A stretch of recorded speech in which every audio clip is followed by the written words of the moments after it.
Muy bien. Ahora sí, muchísimas gracias nuevamente a todos y vamos a empezar el día de hoy con nuestra clase de dificultades del aprendizaje. Voy a pasarles unas diapositivas que son muy importantes que las vayamos siguiendo con el fin, pues evidentemente, a ver, permítanme por favor, ya voy a pasar en este momentito y listo.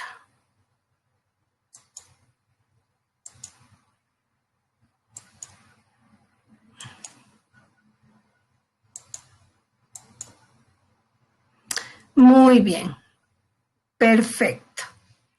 Bueno, las dificultades del aprendizaje tienen algunos procesos interesantes y es muy importante también que nosotros como docentes, como maestros, pues tomemos muy en cuenta qué son las dificultades del aprendizaje, de qué se tratan las dificultades del aprendizaje, cuál es su marco legal, cuál es su línea de tiempo, cómo se viene tratando las dificultades del aprendizaje, ahora, cómo se las trataba en el pasado, porque esto nos va a llevar definitivamente a entender y comprender las dificultades del aprendizaje.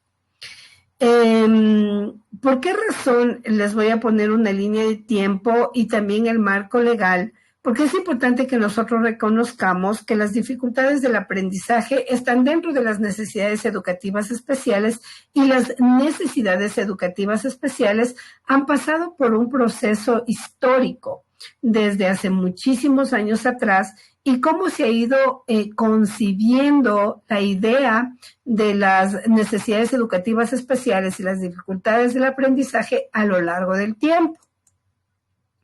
Entonces, es importante comprender, me voy a abrir la pantalla, eso, ya, perfecto, creo que ahí estamos bien.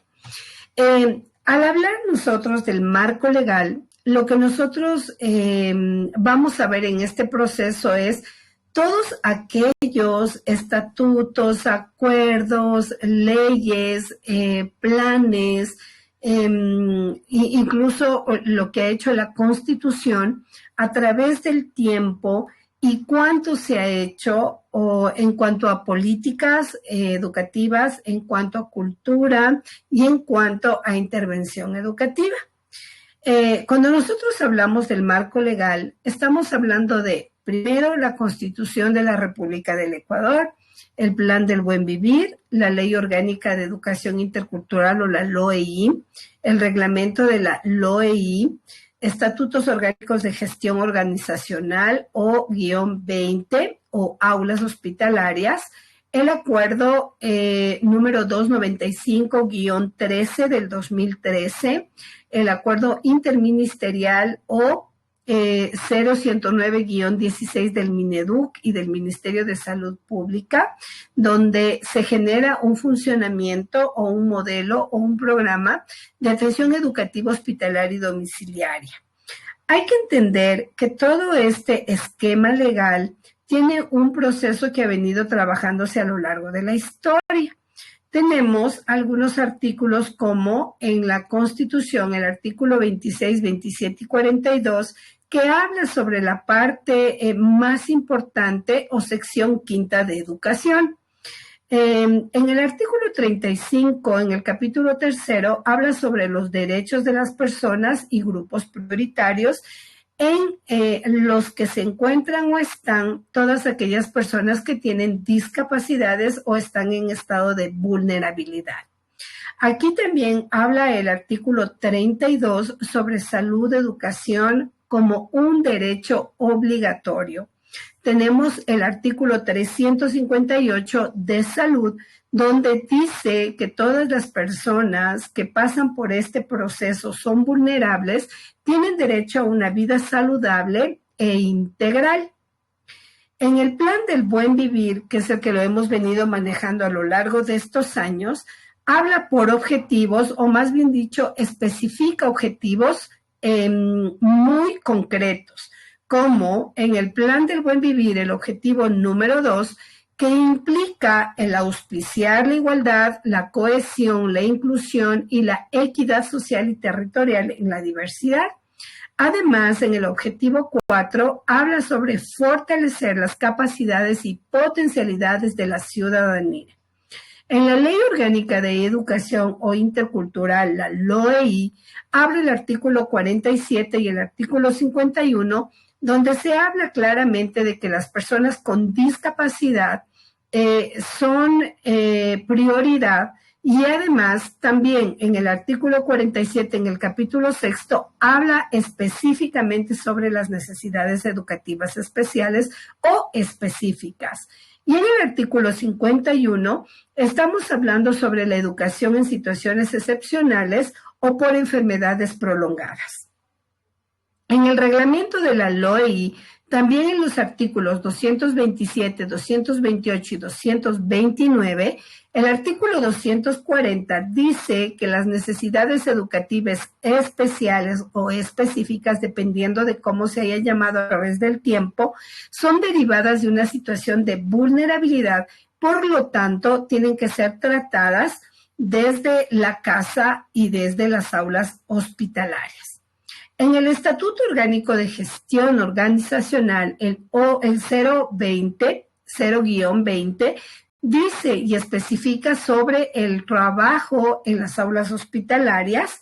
El acuerdo 0295-13 del 2013 habla sobre la educación inclusiva y la UDAI, que se hace cargo y responsable de los casos para ser, pues, a través de la UDAI, encaminados u organizados para estar dentro de las aulas. Y en el acuerdo interministerial 0109-16 del Mineduc y del Ministerio de Salud Pública, ahí hay algunos cambios donde, por supuesto, a lo largo del tiempo se han ido generando, y se dice en este acuerdo interministerial que todas las personas con necesidades educativas especiales, dificultades del aprendizaje o discapacidades deben tener un programa de atención educativa hospitalaria y domiciliaria. Además, se crea un protocolo para la protección de derechos de las personas con discapacidad en el Ecuador a través del CONADIS, que era el que manejaba todos los procesos de las discapacidades. Sin embargo, ahora el CONADIS se desliga por completo de la creación de carnets para los estudiantes con discapacidad y le deja esa responsabilidad al Ministerio de Salud Pública, quien se va a encargar de hacer análisis, de hacer exámenes, de hacer evaluaciones, y pues a través de este proceso, pues el Consejo Nacional para la Igualdad de Discapacidades solamente interviene en algunos aspectos que tienen que ver con la protección y los derechos de las personas con discapacidad en el Ecuador. Entonces, es bien importante que nosotros conozcamos el marco legal, porque es la única manera en la que nosotros vamos a entender y comprender, ¿sí?, cómo y por qué nuestros estudiantes están amparados bajo la ley y que debemos hacer cumplir todas aquellas políticas, marco legal, acuerdos, estatutos, reglamentos, plan del buen vivir y a la Constitución. Recuerde que la Constitución de la República está o maneja todos estos procesos bajo un Estado de Derecho.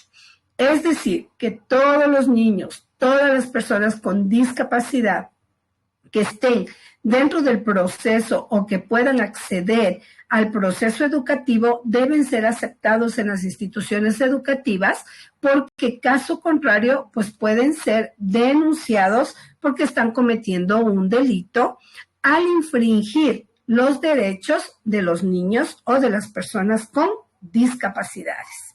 ¿Sí? Muy bien, ahora aquí les he presentado o les voy a presentar una línea de tiempo de la educación inclusiva. Es decir, cómo se veía la educación inclusiva, cómo se veía las necesidades educativas especiales o cómo se veían las discapacidades en años anteriores o en el pasado. Entonces, es una pequeña línea de tiempo donde ustedes van a poder ver y van a darse ustedes cuenta de todo este proceso, ¿no es cierto? Estamos hablando de que entre los años 40 y 60, pues la Constitución de la República del Ecuador, en su artículo 27, habla del acceso a la educación de todos los ciudadanos sin discriminación alguna.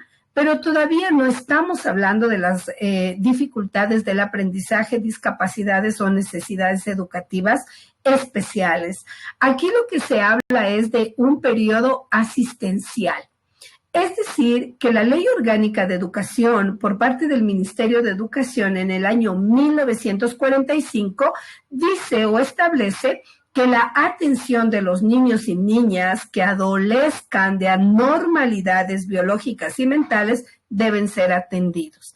Pero si ustedes se fijan, en los años 40 hasta los 60, todavía se hablaba de que habían niños o personas anormales. Así se establece dentro de este proceso de la Ley Orgánica de Educación de 1945, donde se habla y se dice que primero los niños o niñas adolecen de anormalidad biológica y mental. Entonces se los etiquetaba de una manera horrible, no se les daba sus derechos, los mantenían en instituciones especializadas, no importaba el tipo de discapacidad o dificultad del aprendizaje o necesidad educativa, pues todos pertenecían a un mismo lugar y en ese mismo lugar todos eran tratados. Entonces, ¿qué es lo que había entre 1940 y 1960? Un periodo asistencial. Después pasamos a la década de los años 70, donde todo empieza a institucionalizarse. Es decir, la Ley de Educación y Cultura de 1977, en el artículo 5, literal C, habla sobre la educación de las personas con discapacidad y algunos derechos. En el primer Plan Nacional de Educación Especial ya empiezan a crearse escuelas de educación especial públicas y privadas con un enfoque rehabilitador, ¿sí? Entre los años 60 y 70. A finales de los años 70, iniciando los años 70. Después, entre los años 70-80, finalizando los años 70 y entrando a los 80, el Ministerio de Educación y Cultura empieza a crear unidades de educación especial y aquí empieza o continúa el proceso del enfoque rehabilitador, donde dice en la ley y el reglamento de educación que se deben atender a las personas excepcionales, se los llamaba así, o especiales, excepcionales, con habilidades especiales. Pues aquí, en los años 80, es donde se empieza a generalizar estos términos y la ley empieza pues a asumir todos estos procesos educativos de una manera obligatoria. Pero aquí, recuerde, entre los 70, finales de los 70, inicio de los 80, es donde se empiezan a crear unidades de educación especial. Después pasamos a la década de los 90, donde se empieza a hablar por primera vez en estos tiempos, en estas épocas, sobre la integración a la inclusión, ¿sí? El enfoque de atención a las personas con discapacidad empieza a generar algunas políticas de calidad educativa.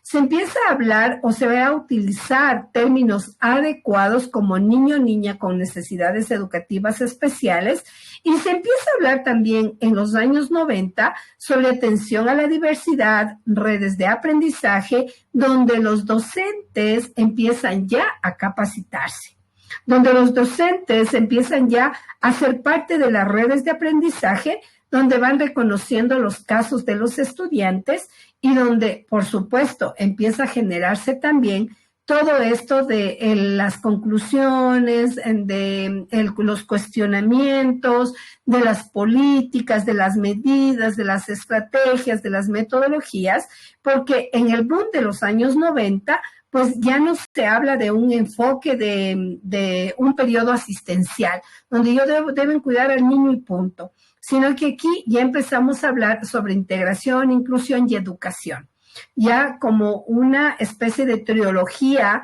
que está amalgamada así, muy unida, donde ahí sí ya se empieza a hablar sobre calidad educativa, atención a la diversidad, redes de aprendizaje, se utiliza una terminología adecuada, nos vamos enfocando en la atención a las personas con discapacidad de una manera igualitaria. Entonces, esta línea de tiempo es la que hemos vivido a lo largo de los años, entre los años de 1940 y los años 2023. Importantísimo reconocer esto, ¿no? Ahora bien, también es importante, ahorita hemos visto la línea de tiempo y hemos visto el marco legal. Me gustaría muchísimo que ustedes intervengan y de alguna manera podamos concluir cuáles han sido las diferencias o cómo notamos las diferencias entre los años 40 y los 2023 hasta hoy, desde 1940 al 2023. ¿Qué cambios hemos podido ver a lo largo de nuestra vida docente, de nuestro proceso? A ver, me gustaría que por favor intervengan. Recuerde que sus intervenciones son súper importantes porque son calificadas también. Entonces, esto le va a generar a usted, de alguna manera, pues, puntos adicionales para su certificación.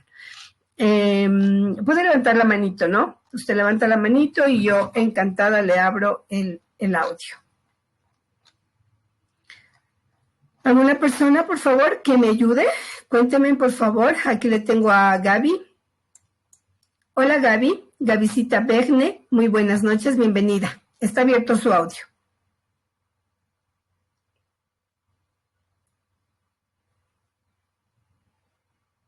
Gaby.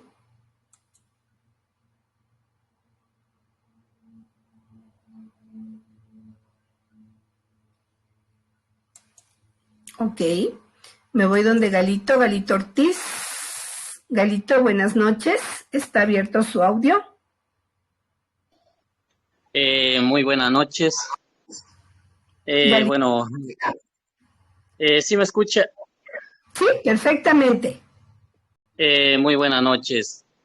Bueno, para mí esta clase que usted está impartiendo, bueno, para mí es de carácter muy importante porque uno como docente no se sabe, no, claro que tenemos alguna especie de conocimiento, pero no sabemos a profundidad cómo manejar, sobre todo cómo trabajar con tipo de estudiantes, con este tipo de estudiantes, porque en una aula de clase siempre existe por lo menos un estudiante que tenemos que manejar de una manera muy diferente, trabajar de una manera muy diferente.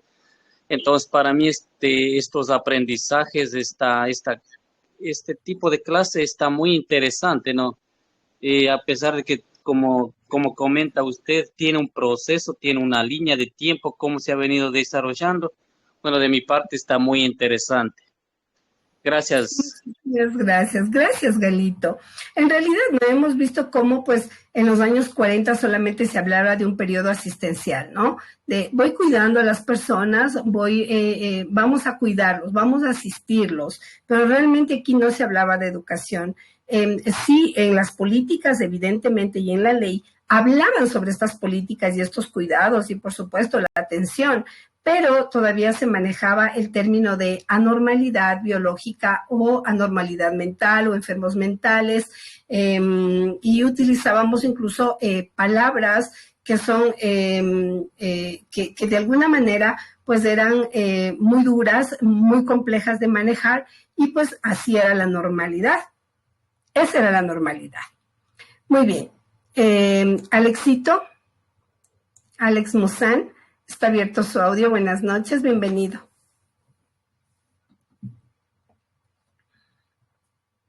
¿Alex? ¿No? Ok. Buenas noches, Master María, perdón, es que estaba hablando Hola. y no vi que me activaba la... Ya, respondiendo a la pregunta que usted decía, de cómo la comparación de los años 40 en la actualidad, en este 2023, pues bueno, hay que reconocer que la educación ha cambiado sumamente bastante. Por algo nosotros nos preparamos más que todo en estos cursos para ser docentes realmente aptos y capaces de poder identificar este tipo de estudiante y poderle dar esa mano para ese desarrollo, porque como indicaba el compañero Galo, indiferentemente, siempre en toda aula va a haber un estudiante en especial que va a tener algún tipo de algo especial a la cual hay que ponerle un poquito más de empeño, un poquito más de atención y saber qué tipo de metodología o método utilizar para con ese estudiante para que así se pueda desarrollar en su ámbito educativo. Y bueno, pues anteriormente se los excluía, pero en la actualidad hemos avanzado tanto que ahora no se los excluye, sino que se los forma parte. Nos preparamos como docentes para poder identificar y para poder llevar a cabo este tipo de educación a este tipo de estudiantes.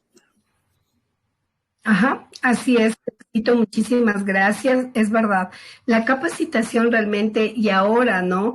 Estos procesos que nosotros vamos adquiriendo como docentes, claro, del 1940 ahora al 2023 ha habido cambios notables, quizás no tan grandes como hubiéramos querido hasta ahora, porque ha pasado bastantísimo tiempo, de los 40 a 1940 al 2023, pero realmente sí ha habido cambios, ¿no? Donde ahora sí ya se va considerando a las personas, incluso la terminología que vamos utilizando es diferente.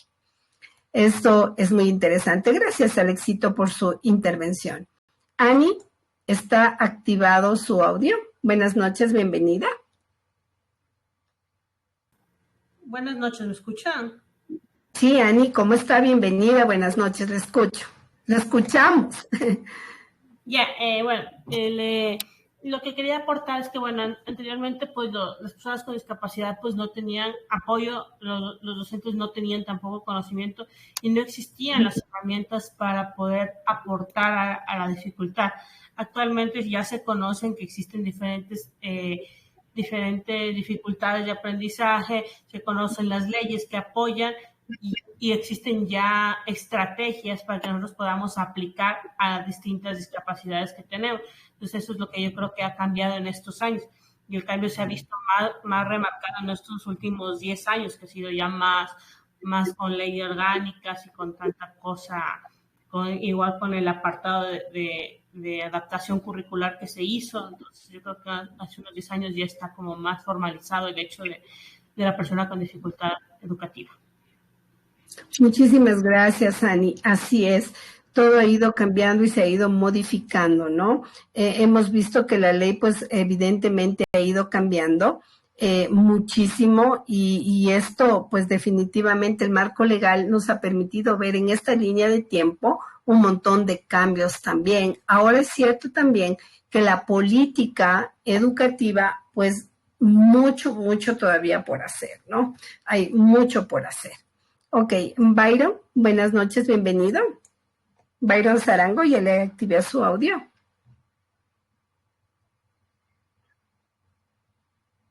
Bayrito. ¿No? Ok.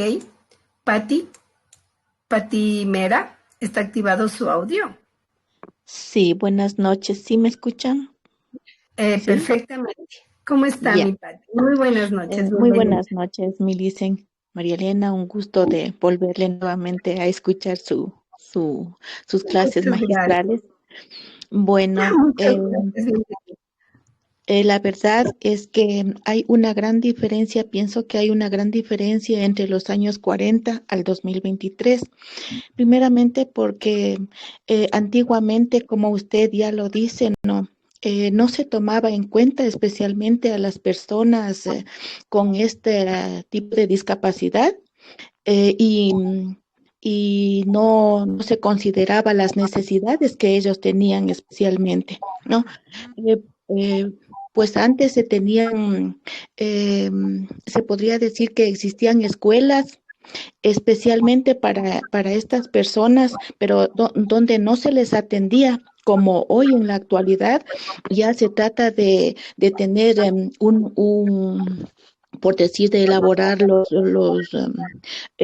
planes lógicamente para las discapacidades, con estrategias muy diferentes, ¿no? Y esto ha hecho especialmente que los profesores hoy estemos actualizándonos, capacitándonos para poder, lógicamente, llegar a ellos.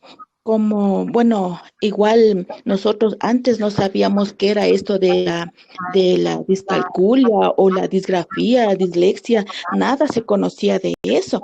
Entonces simplemente se decía que eran personas eran niños enfermos mentales.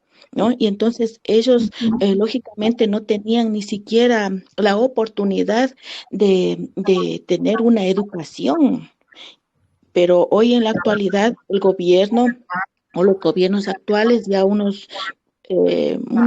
desde los años 90, como usted dice, entonces ya se toma en cuenta este tipo de estudiantes con necesidades educativas. Ese es mi aporte. Muchas gracias. Muchas gracias, mi Pati querida. Es así, ¿no? Imagínense, ha pasado prácticamente 80 años, de los de 1940 hasta 2023. Han pasado muchísimos años y los cambios realmente no han sido tan profundos como Radicales. esperan, ¿no? Han sido cortos, ¿no? Pero ha habido cambios profundos, sí, algunos en algunas áreas, y esto pues definitivamente ayuda muchísimo en el proceso educativo. Ok. Byron, ¿está abierto su audio? Bueno, buenas noches, ¿sí me escuchan? Perfectamente, Byron. ¿Cómo está? Buenas noches. Buenas noches, colegas. Recalcando el tema que estamos hablando, sí, es verdad, del año 40 hasta el 2023 ha habido muchos cambios en la educación, como estamos hablando en el tema de las necesidades educativas especiales de los estudiantes, mejor dicho, de la educación. Hay bastante diferencia de lo anterior hasta hoy en la actualidad.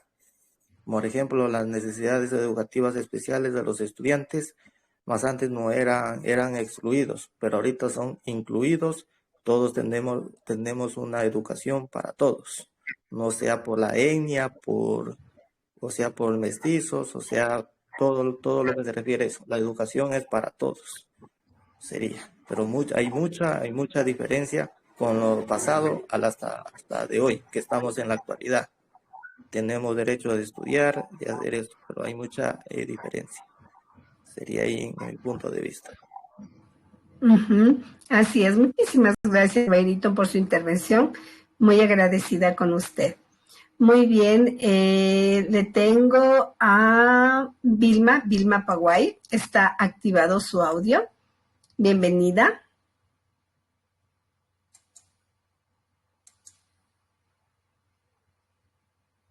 Vilma. ¿No? Ok. Lili Ramírez, muy buenas noches, bienvenida, está activado su audio.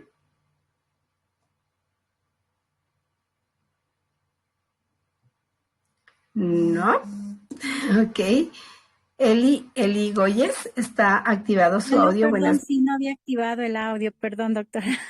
Buenas noches. ¿Cómo está? Buenas noches, bienvenida.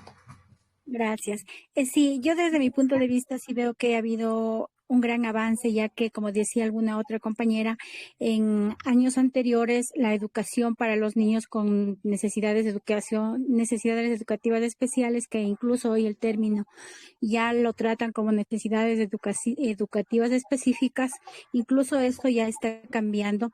La educación a estas personas o a estos niños no se las podía dar en la escuela regular como lo hay ahora.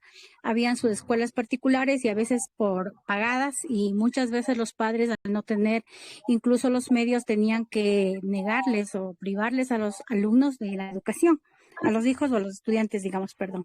En cambio, hoy en día, pues se va avanzando a medida de global, se puede decir. Es así que incluso hoy en día se está incluyendo ya el diseño universal para el aprendizaje, el mismo que ayuda o nos enseña a los docentes para que podamos dar una educación específica dependiendo de cada necesidad de nuestros alumnos. Ese es mi aporte, doctora. Mucho gusto. Muchísimas gracias, mi Lili, muy agradecida. Es verdad, ¿no? Sí ha habido algunos cambios y sí los podemos ver porque nosotros como docentes que estamos dentro de las aulas, sí podemos pues también, incluso el mismo hecho de capacitarnos, el mismo hecho de seguir aprendiendo, de seguir ganando conocimiento, nos da pues las herramientas necesarias para tratar para mejorar y darles una calidad de vida adecuada a los niños. Y por supuesto, evidentemente no es un favor el que les estamos haciendo. Recuerden, maestros, no es un favor el que nosotros le hacemos al niño, sino más bien dicho, nosotros lo que estamos haciendo es velar por sus derechos, ¿sí? Por los derechos a la educación. Esto es muy importante tener en cuenta. Nube, buenas noches, bienvenida. Buenas noches, mi profe. ¿Cómo está? Querida Nube, buenas noches. En cierta forma, yo me recuerdo que cuando era en el colegio no había esto de que estudiantes de inclusión ni nada.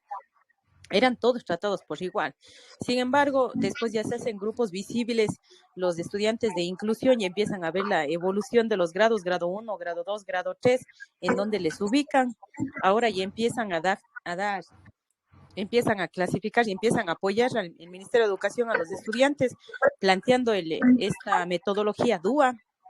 Y creo que vamos a seguir evolucionando hasta llegar a un punto de equilibrio en donde todos podamos aprender, pero también va a hacerse más fuerte, creo yo, y más intenso las inteligencias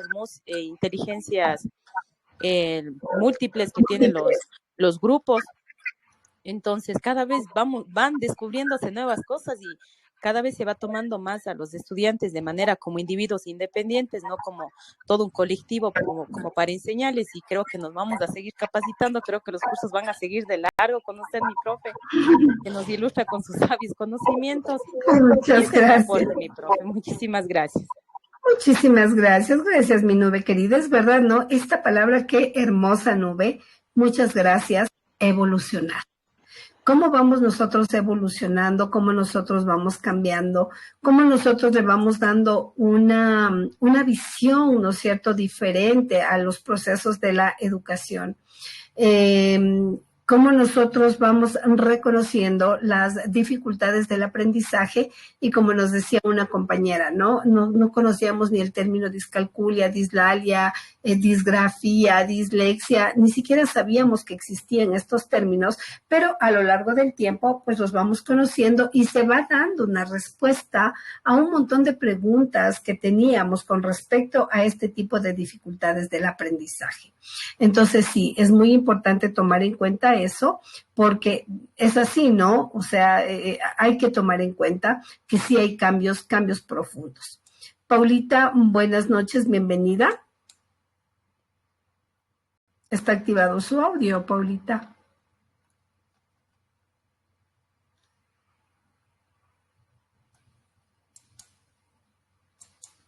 Ok.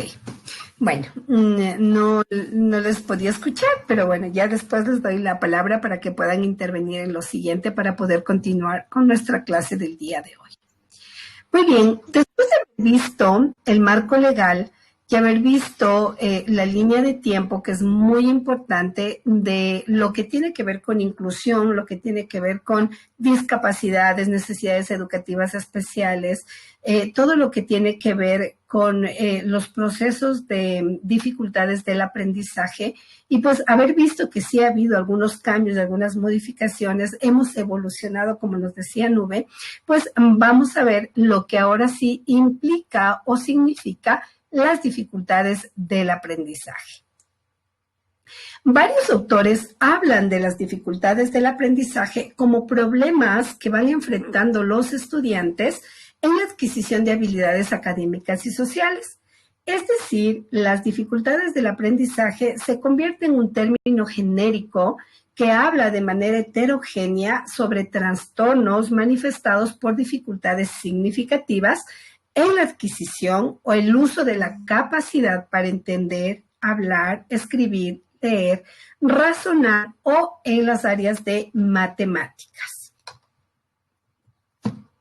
Estas o las dificultades del aprendizaje, o llamadas también dificultades persistentes, hacen que los estudiantes muestren al docente que no es fácil para ellos adquirir estas habilidades académicas como las de la escritura, lectura, matemática y lenguaje, y además es muy notorio que esto afecta su capacidad para seguir el ritmo educativo o el ritmo de sus otros compañeros dentro de la escuela, dentro del área, y esto de alguna manera inhibe que el niño llegue a tener éxito educativo o académico dentro del aula.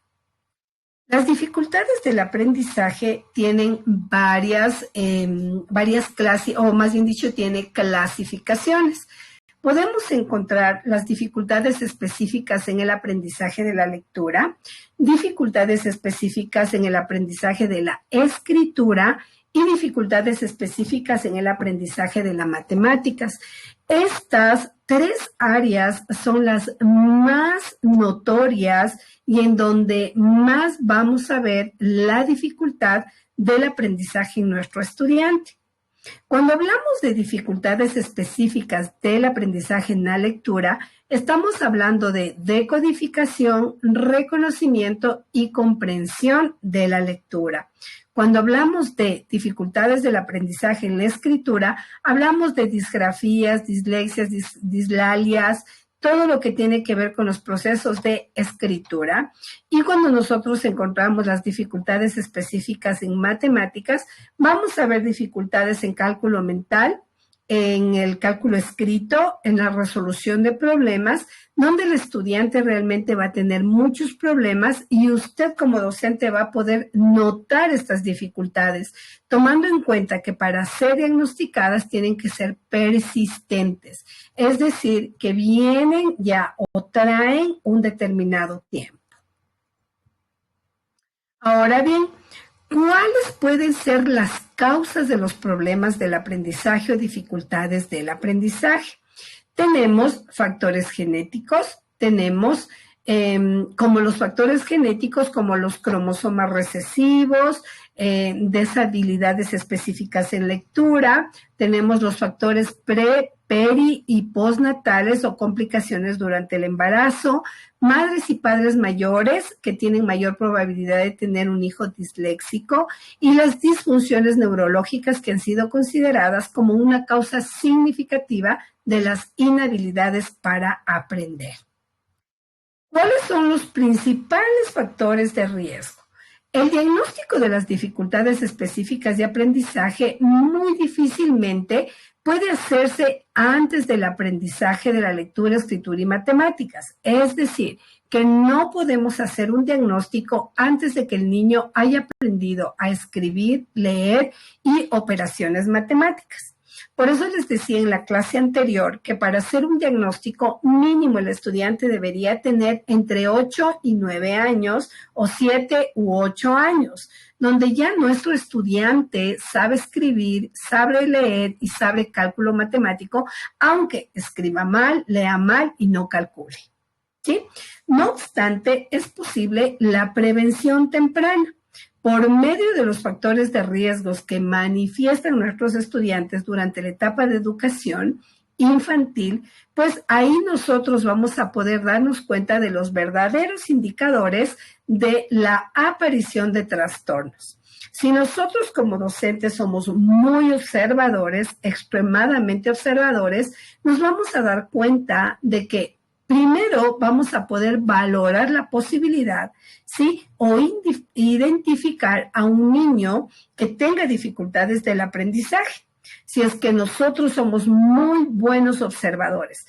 ¿Qué es lo que pasa en la educación infantil? Entre el inicial, primero y segundo de preparatoria, que muchas docentes o muchas maestras, no las de aquí por favor, sino otras maestras o algunas, pues siempre o han visto los errores que el niño comete en la escritura y lo que dicen es, no importa, está chiquito, va a aprender.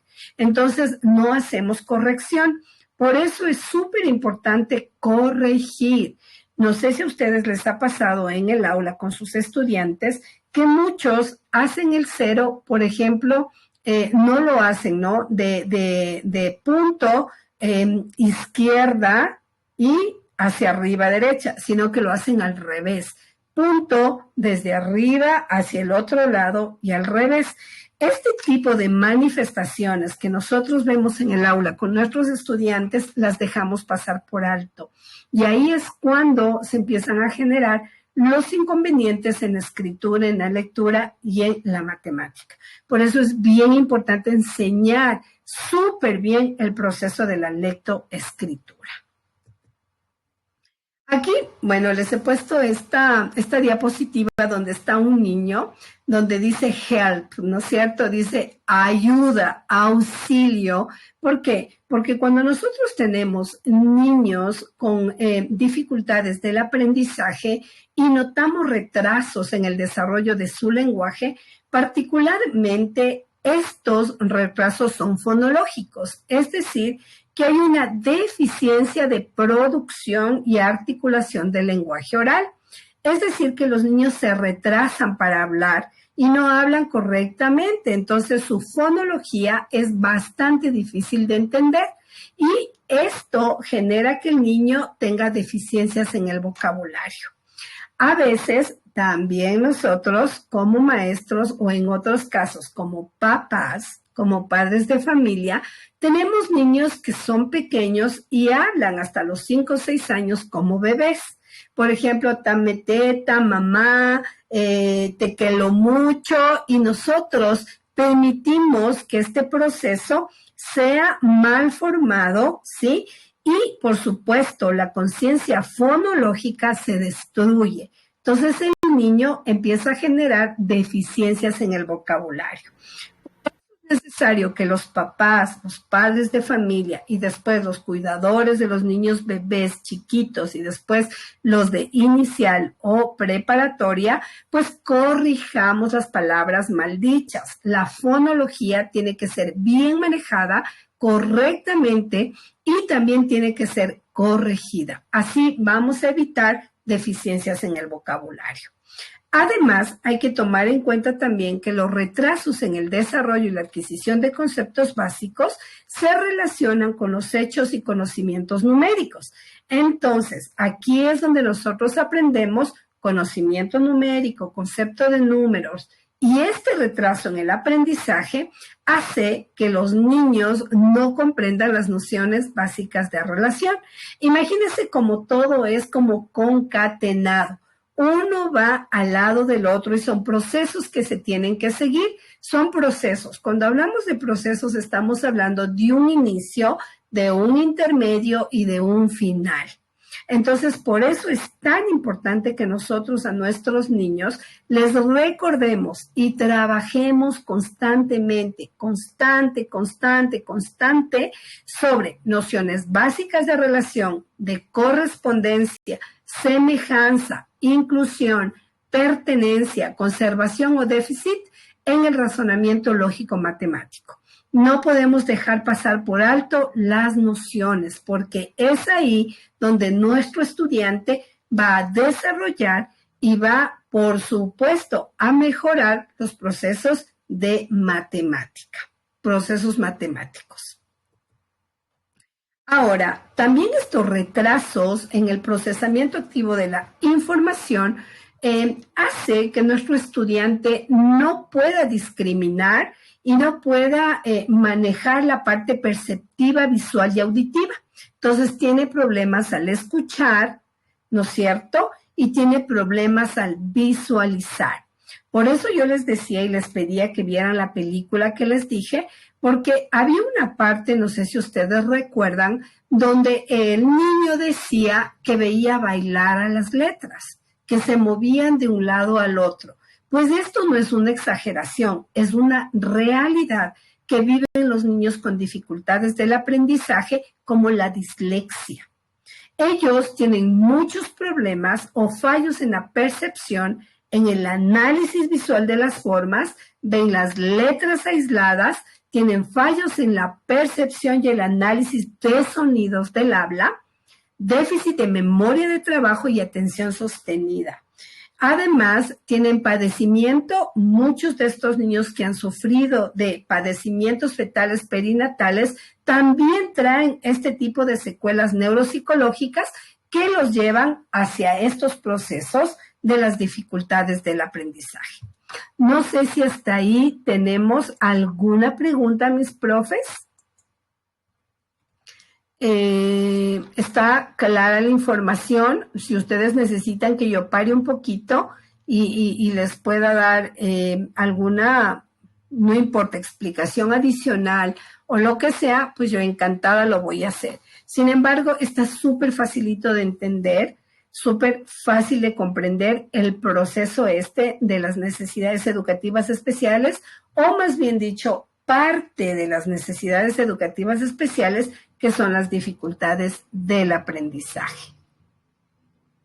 Bueno, entonces aquí es muy interesante esto, ¿no? Sobre lo que tiene que ver con las formas, las letras, fallos de la percepción, porque como decía en la película, si yo les pedí que por favor vieran la película, era porque realmente quería que ustedes notaran cuán complejo es para un niño que tiene una dificultad del aprendizaje entender los procesos educativos. Un niño que tiene dificultades del aprendizaje ve bailar las letras, ve saltar las letras, las ve al revés, las escucha al revés. Entonces ahí nosotros podemos darnos cuenta que el niño no tiene esta habilidad de la discriminación perceptiva, visual, auditiva y los sonidos del habla. Entonces ahí es donde debemos trabajar mucho, porque también traen el déficit de memoria de trabajo, es decir, que no son rápidos para hacer los trabajos, no tienen una buena recepción de las órdenes que nosotros damos, y ahí es donde nosotros vemos las dificultades y empezamos a poner 0, 0, 0, 0, y a calificar lo que no sabemos. Más bien dicho, lo que hacemos es calificar lo que estamos viendo, más no el problema a profundidad. Entonces, esto hay que tomar también muy, muy en cuenta.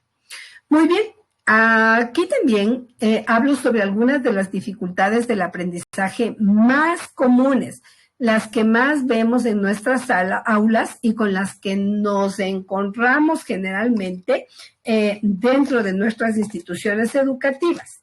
Tenemos, por ejemplo, problemas de memoria, que implica la dificultad para recordar información y habilidades aprendidas. Tenemos la dislexia, una dificultad para leer, escribir y borrar correctamente. La discalculia, dificultades para comprender y realizar operaciones matemáticas, resolución de problemas.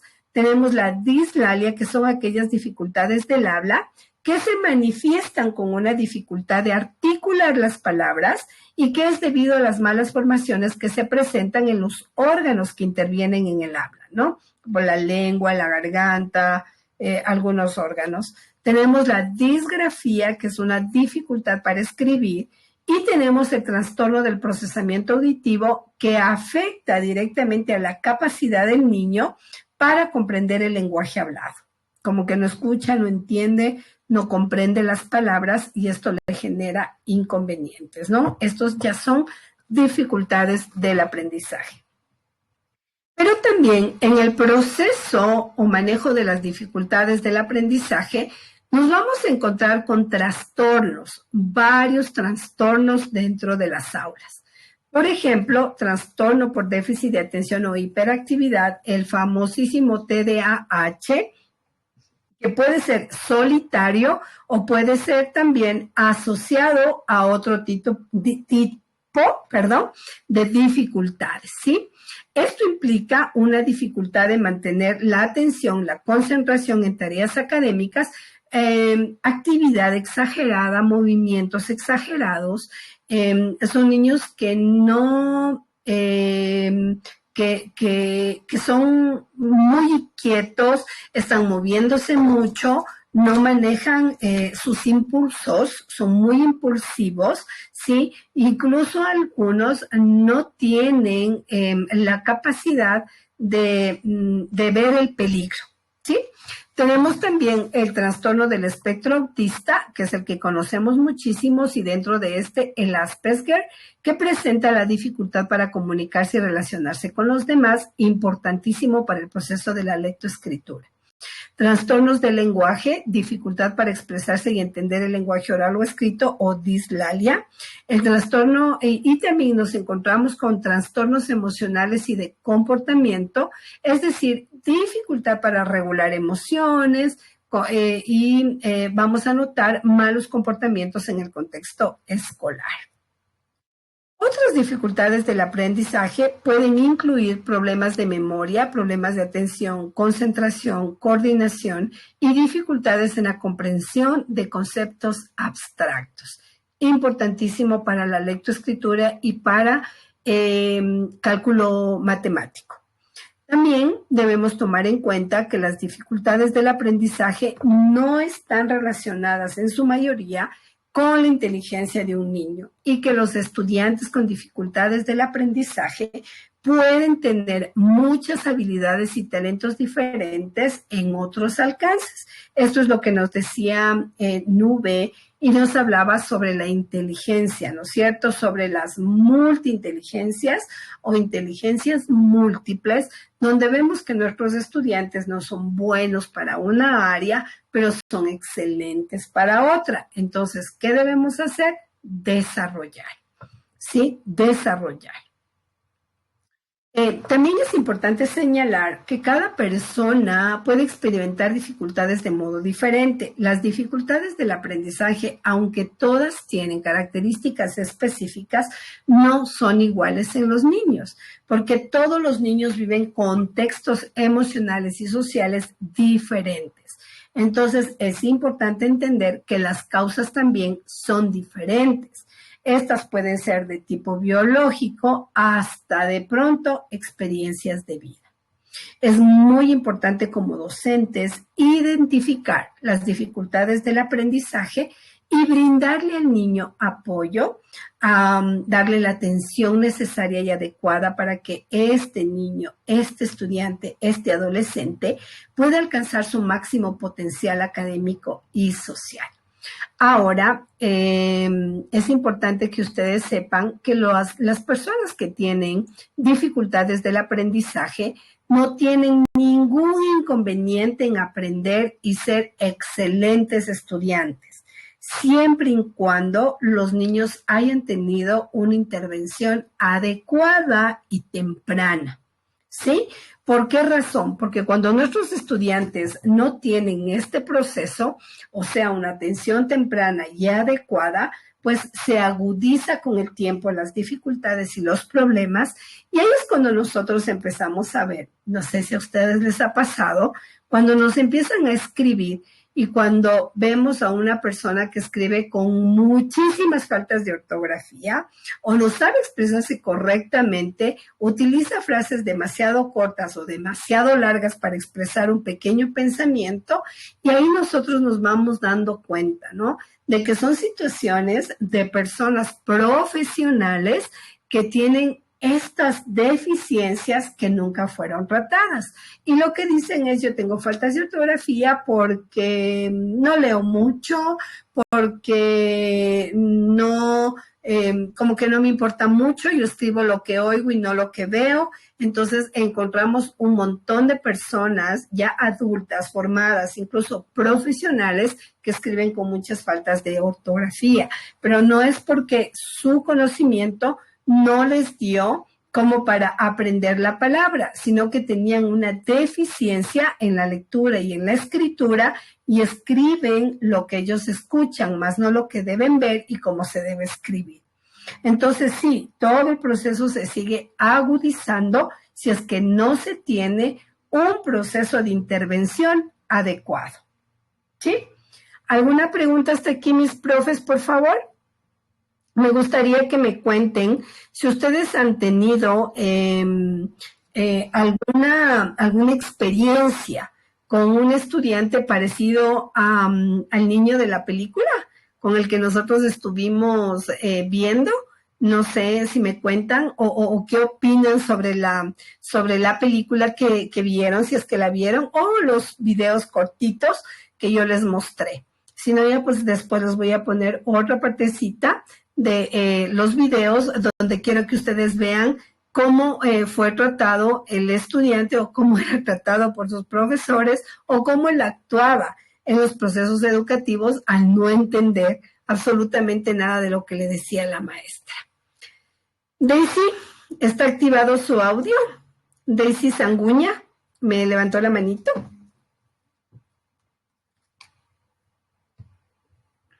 Daisy. ¿No? Ok. Aida Castillo. Disculpe, Lisa, buenas noches. Aida, ¿cómo está? Buenas noches, bienvenida. Buenas noches. Yo tengo una pequeña inquietud, ¿verdad? Yo tengo un estudiante que es excelente en todo, pero en cuanto a la escritura, ella tiene bastante deficiencia. ¿De qué se estaría tratando eso? ¿De que es de dificultad solo por la escritura? ¿O estamos hablando de alguna de las, de lo que se está hablando, de a lo mejor dislexia o alguna otra actividad? ¿Cómo podría yo trabajar con ese estudiante? Muchas gracias. Ya, mi Aida, muy buenas noches. Muchísimas gracias por esa pregunta. Aida, cuando nosotros tenemos un estudiante que es una excelente estudiante, que se esfuerza muchísimo en las otras áreas, pero realmente tiene dificultades en escritura, estamos hablando de una persona con una posible dislexia. No puedo decir es disléxica realmente, porque posiblemente también tenga algún inconveniente en cuanto a la maduración del desarrollo. Aida, ¿qué edad tiene la nena? La niña tiene 8 años y medio. Ya, está justo en la edad en la que se podría hacer un diagnóstico. Lo que podríamos hacer, Aida, es lo siguiente. Mañana, si es que usted está en clases con su estudiante, hágale un dictado de palabras simples y comunes, con D, B, con M, P, M, N, P, B y Q. Estas palabras, ¿no? O sea, por ejemplo, B, B larga y D, M y W, hacemos Q y P. Entonces, palabras como, por ejemplo, así podemos ponerle, ¿no? Papá, o papelote, o podemos ponerle dedal, o podemos ponerle bebés. Estas palabras, hágale que vaya escribiendo. No se demore mucho en el dictado, sino, por ejemplo, vamos a escribir bebé. Entonces pone bebé. Después usted le dice dedal. Rapidito. Y cuando usted ya tenga ese dictado, me trae el día viernes que tenemos clase, lo pasamos o me manda una fotito al grupo o a mí al WhatsApp y le vemos en qué está fallando y cómo le podemos ayudar a trabajar.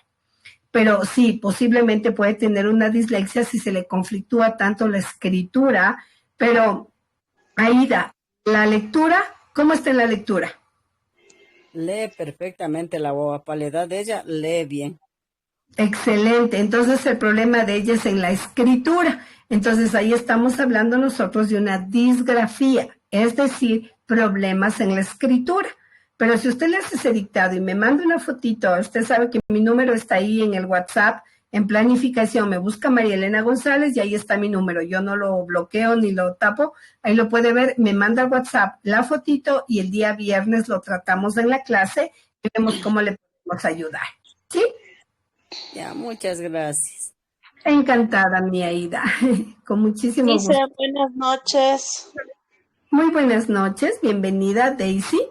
No me salió hace rato el audio, pero mi pregunta era, ¿no? Sí. ¿La dislexia es adquirida o es genética? Porque, bueno, en mi caso yo soy parvularia, ¿no?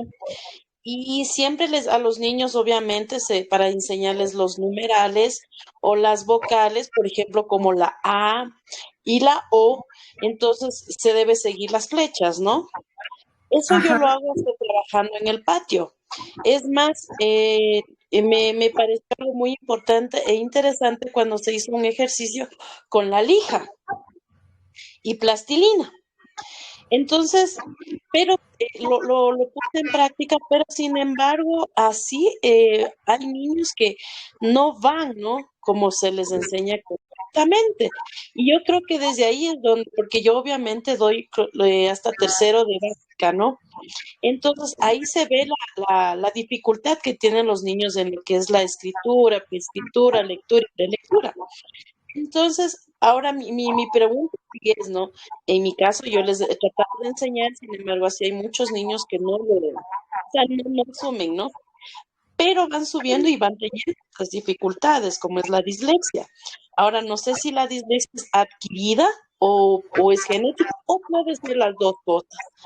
Esa es una. Ya. Ahora, otro que me decía usted y preguntaba si hubo si tuve en algún momento casos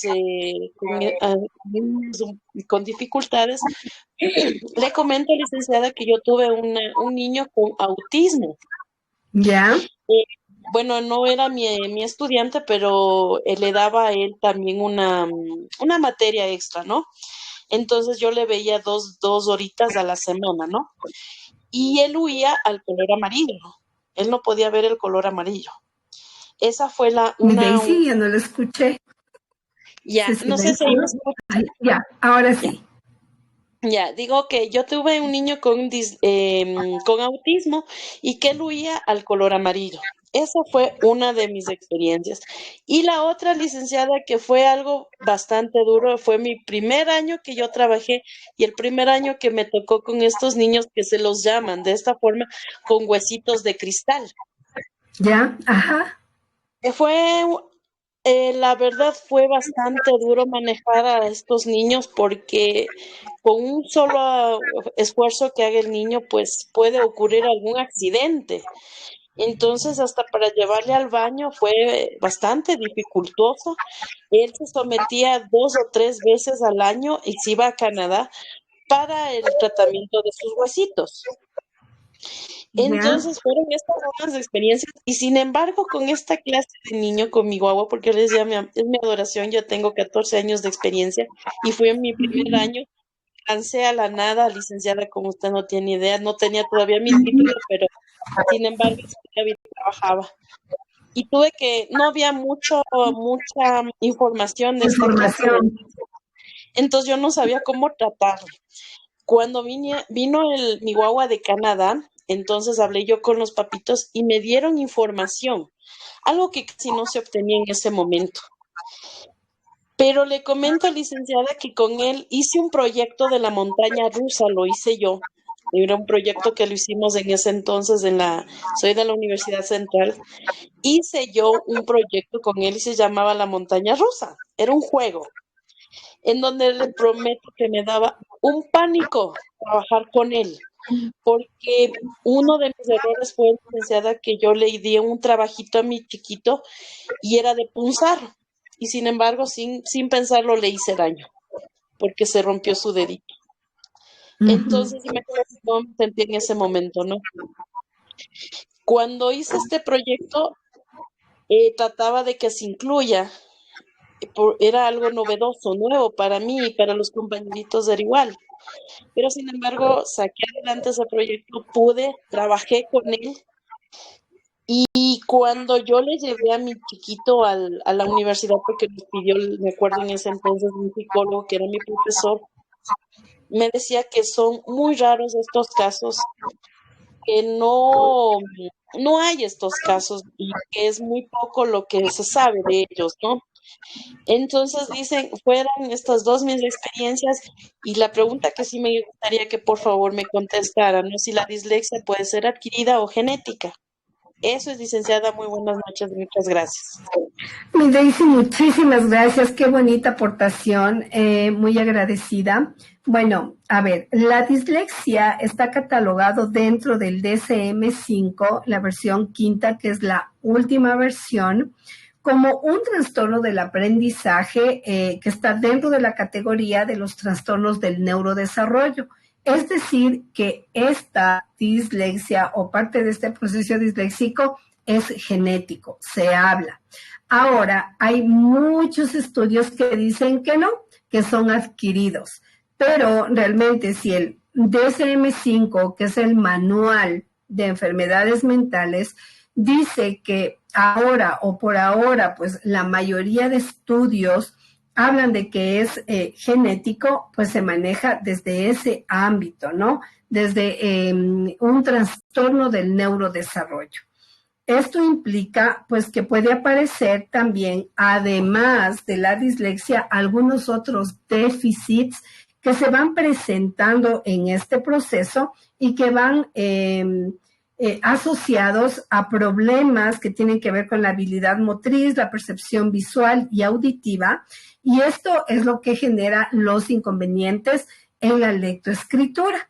Entonces, sí, se habla de que son genéticos, de que tiene un problema que viene pues desde esa raíz y que ahí es donde comienza.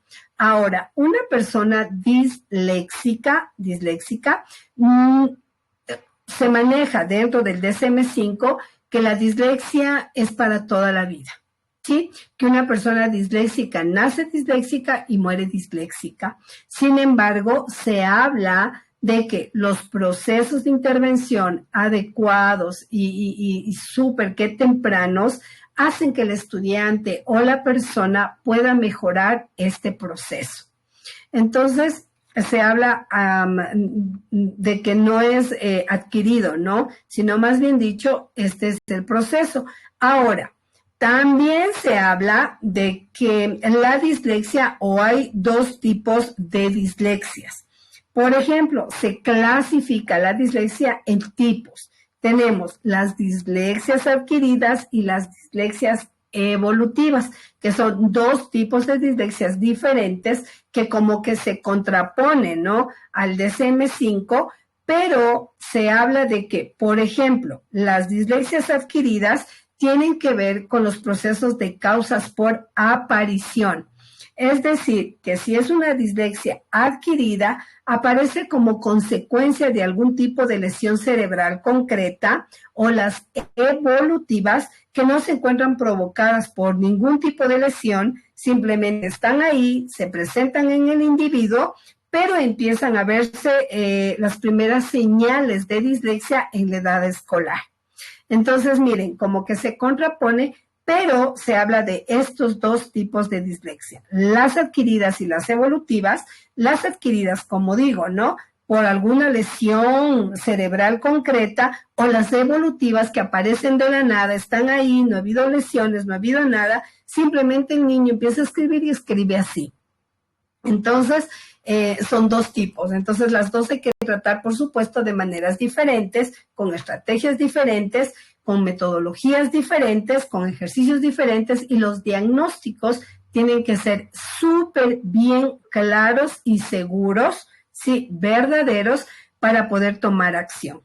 Entonces, así es como nosotros tenemos, ¿no? Ahora tenemos entre estos dos grupos de la dislexia adquirida y la evolutiva, tenemos también dislexias con otros nombres o en qué áreas. Por ejemplo, dislexia fonológica, tenemos dislexia superficial, que ya las vamos a ir viendo durante el proceso del curso, dislexia profunda o mixta. Entonces, ahí vamos a irnos dando cuenta de qué se trata en realidad la dislexia, que es una dificultad del aprendizaje que la tenemos que tratar.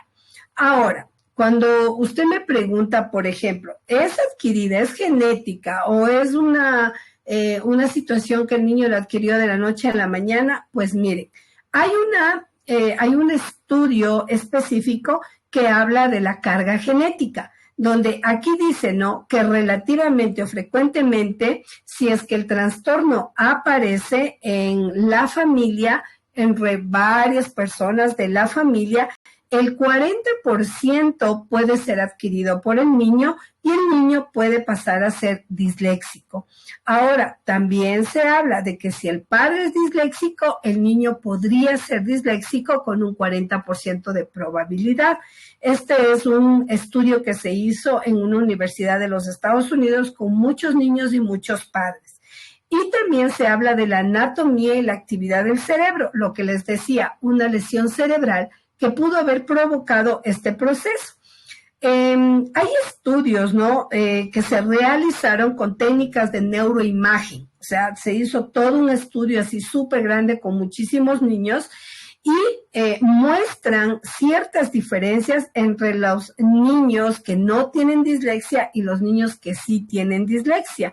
Entonces, dichas diferencias se encuentran ubicadas en algunas áreas del cerebro que están relacionadas directamente con la lectura. Entonces, son estudios científicos que se han ido haciendo, ¿no? Ahora, otros estudios también muestran que el cambio de actividad cerebral en los niños que tienen dislexia, las personas que tienen dislexia, cambia y mejoran con un tratamiento adecuado. Entonces, miren, son varios estudios que se hacen, ¿no? Pero, bueno, la mayoría de los estudios que se han hecho, pues apuntan a que la dislexia, pues es genética, porque ha habido muchas familias en estos estudios que se han hecho que casi la mayoría han sido disléxicos o 3 o 4 de la familia, y cuando el papá es disléxico, el 40% de probabilidad se presenta en un niño disléxico. Entonces, esto es así, ¿no? El proceso.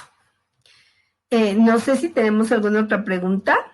Ay, así, le tengo a Elizabeth Paz. Elizabeth, buenas noches, bienvenida.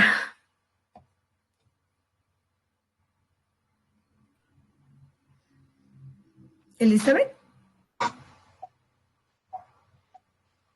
No está. Buenas noches, dice. Ay, Vilma. ¿Cómo está? Buenas noches, bienvenida. La escucho, Vilma. Buenas noches, yo tengo una pregunta. Yo tengo una hija de 4 años que ahorita ella escribe prácticamente con zurda. No sé hasta qué edad sería que ya con izquierda diré. ¿Hasta qué edad le puedo decir que si ella es zurda? O si estos niños, no sé, por escribir con izquierda pueden ser más propensos a estas dificultades de aprendizaje. Ya. Lo que tiene que ver con ser zurdo o derecho, esto de ninguna manera afecta en nada la parte de la lectoescritura. Hay niños que su dominancia es, por supuesto, la izquierda y no la derecha. Y hay otros niños que su dominancia es la derecha y no la izquierda. Yo soy una firme, les prometo, defensora de que el niño escriba como quiera, hasta cuando él puede identificar sus rasgos, que esto se da en el momento de la lectoescritura. Si el niño, su dominancia es utilizar la mano izquierda, hay que dejarle trabajar con la mano izquierda. Pero si hay que hacer ejercicios de motricidad fina con la mano derecha. ¿Por qué? Porque hay muchos niños que son ambidiestros, manejan la derecha y manejan la izquierda. Entonces, esto no tiene nada que ver con la dislexia, nada que ver con la falta de escritura, lectura, para nada.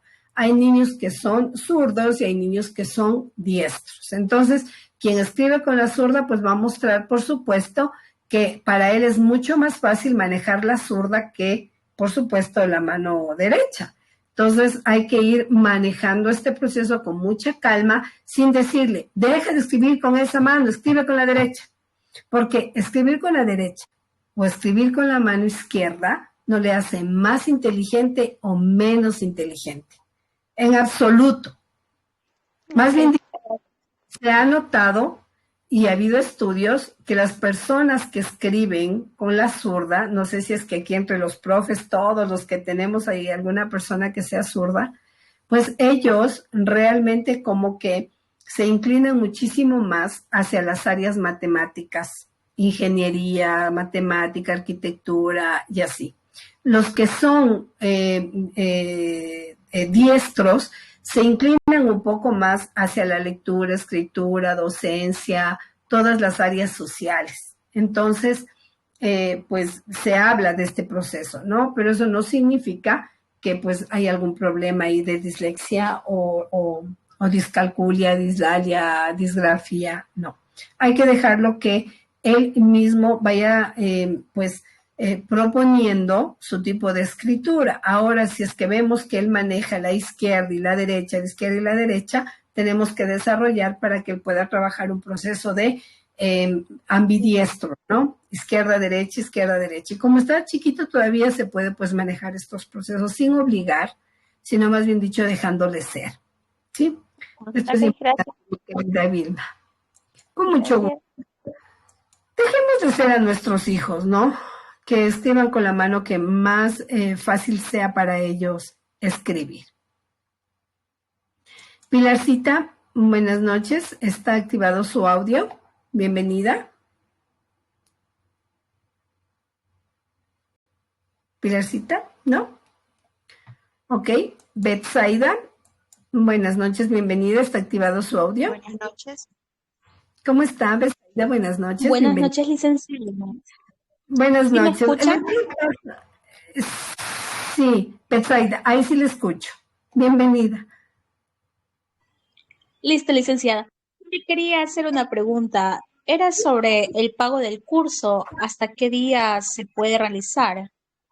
No estoy segura, pero ya le voy a preguntar a Evans. Bueno, ella mismo se conecta también al finalizar la clase para que les pueda dar, pues, o más bien dicho, pueda responder a sus preguntitas, ¿sí? Con respecto a los pagos, días, fechas, cuentas y lo que sea, ¿sí?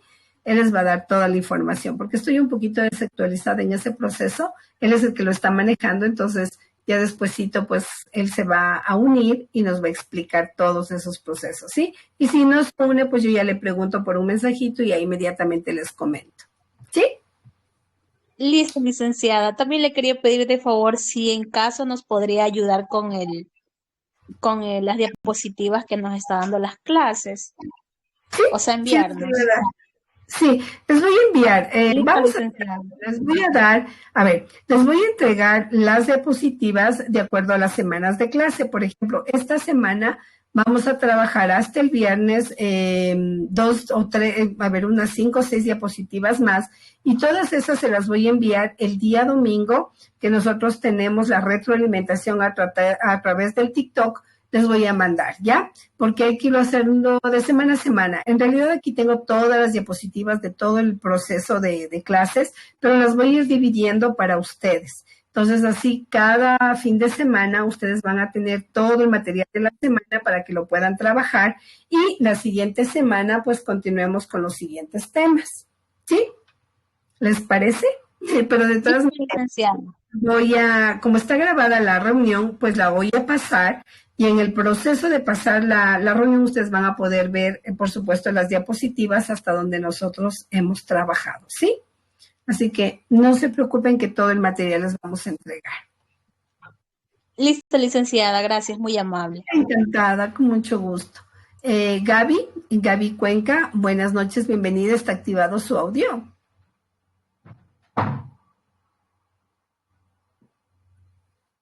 ¿Gaby? ¿No? Ok. ¿Aló? Ahí. Buenas noches. Ahí estamos. Buenas noches, Mélida. ¿Cómo está? Bienvenida. Estoy hablando, soy Gaby. Ah, ya, Gaby. Ya, perdón. Sí, sí. ¿Cómo está, mi Gaby? Buenas noches, bienvenida. Perdón. Sí, Gaby. Buenas noches, María Elenita. Quería hacerle una pequeña consulta, ¿no? ¿Cómo Sí, Gaby. podría tratar este caso que, mira, tengo un chico que tiene ya, bueno, está en séptimo de básica, pero al momento de que él escribe o algún dictado, él escribe todo al revés, o sea, las palabras, pongamos, digo, escuchar, ¿no? Y él pone primero, o sea, lo que va al final, al inicio, y así, o sea, no le entiendo a veces lo que él escribe. En espejo, en espejo. Sí. Cuando Así, usted de con esa el manera. espejo y le pone ahí, usted va a ver en el espejo que está correcto. Pero si usted le ve en su cuaderno, está al revés. Ajá. Ya. Entonces, ahí sí tenemos que trabajar. Eso sí es un caso de dislexia. Cuando el niño escribe al revés la palabra completa, sí, ahí sí estamos viendo un escrito en espejo. Entonces, ¿qué hay que trabajar? Hacerle repetir la palabra de derecha a izquierda, de izquierda a derecha, ubicando bien la palabra debajo de la palabra en la que él escribió, para que pueda reconocer su cerebro cómo debe ser escrita la palabra. Porque él ve que está correcto, pero usted ve que está incorrecto, pero para él está bien. Entonces hay que hacer ese tipo de ejercicios. Yo suelo utilizar mucho las pizarras grandes, con cuadros súper grandes, y les ayudo a escribir las letras correctamente para que ellos puedan ver que están escribiendo al revés. les pongo el espejo como justamente vimos en la película y se puede ver al revés, ¿no? Entonces le digo, tienes que empezar a escribir de izquierda a derecha. Vamos, empecemos letra por letra. Y así, yo sé que es un proceso largo, pero no nos queda otra alternativa que apoyar a nuestro estudiante, entonces tenemos que hacerlo.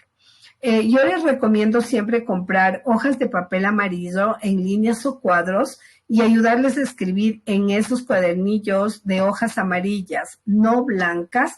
¿Por qué? Porque ellos, en su cabecita, pues evidentemente su cerebro hace un shock. Entonces empieza a ver el blanco como no lo entiendo, no le comprendo, no veo la palabra.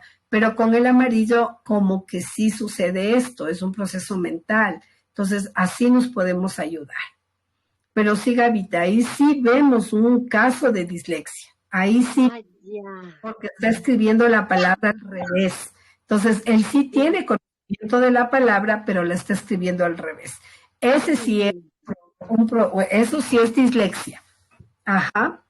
Ya, muchísimas gracias, mi profe. No se Tenía esa preocupen que al duda y quería finalizar el curso les voy a dar un montón de estrategias para que ustedes enseñarles a través de la pintura, sacarse los zapatos, utilizar témperas. Todo esto les ayuda mucho. Entonces ahí les vamos a ayudar, ¿ya? Ya, muchísimas gracias, muchas gracias. Encantada, Gavisita, con mucho gusto. Ya. A ver, ¿a quién más le tenía por aquí? A Mélida. Mélida, está abierto su audio. Ya después le paso a Susi, chiquita, Nube, para que ustedes puedan expresar también su opinión. Mélida.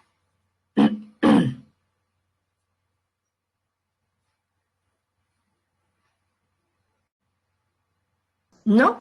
Oh, ahí está. Mélida, buenas noches, bienvenida. Sí, le escucho. Ya no le escucho. Ok. Sui, está activado. Ay, Mélida, ¿cómo está? Buenas noches, bienvenida. Le escucho. Buenas noches, Mélida. Verá, yo tengo un caso que en cambio tengo yo dos niños que, por ejemplo, no pueden hablar clarito. Ahí, por ejemplo, ¿qué podríamos hacer en ese caso?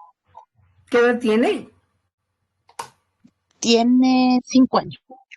Ah, ya. 5 años todavía. Puede ser un proceso de retraso en el desarrollo. Entonces, ahí lo que nosotros tenemos que hacer es corregir la palabra, pero no podemos presionarle tanto, porque todavía tiene 5 añitos, está todavía chiquito y puede todavía tener problemas de madurez. Pero lo que sí podemos hacer es corregir. Por ejemplo, si dice el callo, por ejemplo, ¿no es cierto? En vez de carro, nosotros les decimos, no es callo, es carro, repita. Aunque en la repetición él diga callo otra vez, va a intentar decir carro. Entonces hay que ir corrigiendo, pero tenemos que esperar un poquito, porque 5 años está todavía chiquito. Muchos hablan súper bien a los 5 años, pero hay muchos que no lo hacen hasta los 6 o 7 años. Entonces sí, hay que ir trabajando, pero si esto es muy persistente y todas las palabras las dice mal, pues hay que ir corrigiendo poco a poco. Y si no, pues entonces ahí sí esperar un poquito hasta que se vaya desarrollando. Pero todo tiene que ver con la edad y con el proceso de madurez. ¿Sí? Entonces 5 años es todavía chico, pero sí podemos hacer corrección de palabra. Hagámoslo, por ejemplo, palabras. Hay un montón de audios. Podemos bajarlos desde el internet con palabras, ¿no? Como carro, tren, trompo. Podemos utilizar palabras, dependiendo de en qué palabras, más bien dicho, con qué letras tiene dificultad. Buscamos palabras con esa letra y esto le ayuda al niño a mejorar. ¿Sí?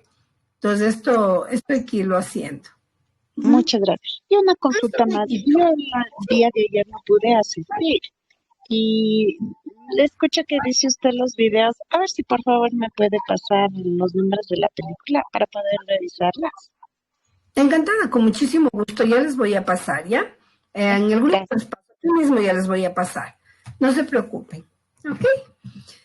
Muy bien. Chiquita, también me había pedido la palabra, ya le había abierto el audio.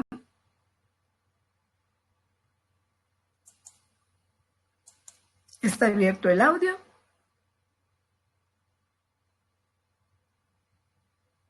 ¿No? ¿Nube? Hola. Ahí ya está. Sí, ahí está. Buenas noches, bienvenida. Soy, ¿cómo están? Buenas noches, bienvenida. Como soy nueva en esto, no tenía conocimiento de Telegram, pero bueno. Vamos aprendiendo. Buenas noches. Bueno, mi pregunta, ante todo, es de la dislexia.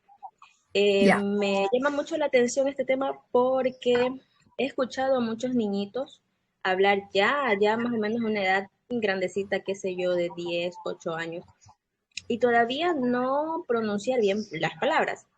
Por ejemplo, tenía el caso de una vecinita donde ella hablaba todavía como una niñita de qué sé yo, de 3 añitos, 4 añitos, cuando ya uno queriendo hablar. Entonces se me hacía raro porque ya la edad que ella tenía era como para que ya hable como una niñita normal a la cuenta, ¿verdad? Pero no. Entonces, como mi profesión en ese entonces todavía no estaba como que culminando, ni tampoco se hablaba mucho del tema de la dislexia y cosas así. Entonces pensé que era a la cuenta normal o porque algún problema tenía de que los padres a lo mejor no le hayan prestado mucha atención. Pero ya a medida que me fui empapando de los temas y todas esas cosas, entonces vi que ya no era algo normal, no era algo normal de una niña de su edad. Porque mi sobrina, que tiene 8 años, ella habla súper bien, se le entiende cada letra, pero a esta niñita no, porque es de decir, por ejemplo, vámonos a local o que no sé qué, así, o sea, es como un niñito pequeño. Entonces ahora, como mencionaba en las primeras horas de clase, decía que uno nace con dislexia y muere con dislexia. Entonces, este tema es algo que, o sea, se lo puede mejorar, se lo puede tratar para que en el transcurso qué sé yo, de los años que ella va teniendo algunas clases, algún método que a ella le vayan fomentando para poder hablar bien, esto puede cambiar o mejorar o simplemente no hay solución para esto. No, sí hay solución. Recuerden que el día de ayer, el día lunes que estuvimos conversando, yo les decía que muchas personas famosas han ido mejorando y superando su dislexia a través de métodos de ayuda, de programas, de la intervención adecuada en el proceso, y van cambiando. Incluso al momento de indicarles sobre lo de la película Estrellas en la Tierra, era que ustedes vieran el cambio de este pequeño niño, cómo fue mejorando cuando tuvo la intervención de una persona que le fue apoyando. Ahora, nosotros conocemos un montón de gente famosa y también gente no famosa que ha mejorado su proceso disléxico. Tenemos, por ejemplo, les había dicho, entre estas personas, Agatha Christie, que es una escritora famosísima, y ella superó su dislexia. Ella escribe libros, lee libros por miles, y realmente fue superando su dislexia, pero toda la vida será disléxica. Pero estos procesos de intervención que ella recibió, este apoyo, esta ayuda, las técnicas, estrategias, pues definitivamente le ayudaron a mejorar. Son personas académicamente muy inteligentes, muy avanzados, que tienen mucho de desarrollo de sus habilidades, y esto es muy bueno. Entonces, no es que se va a quedar disléxico y nunca va a poder hablar.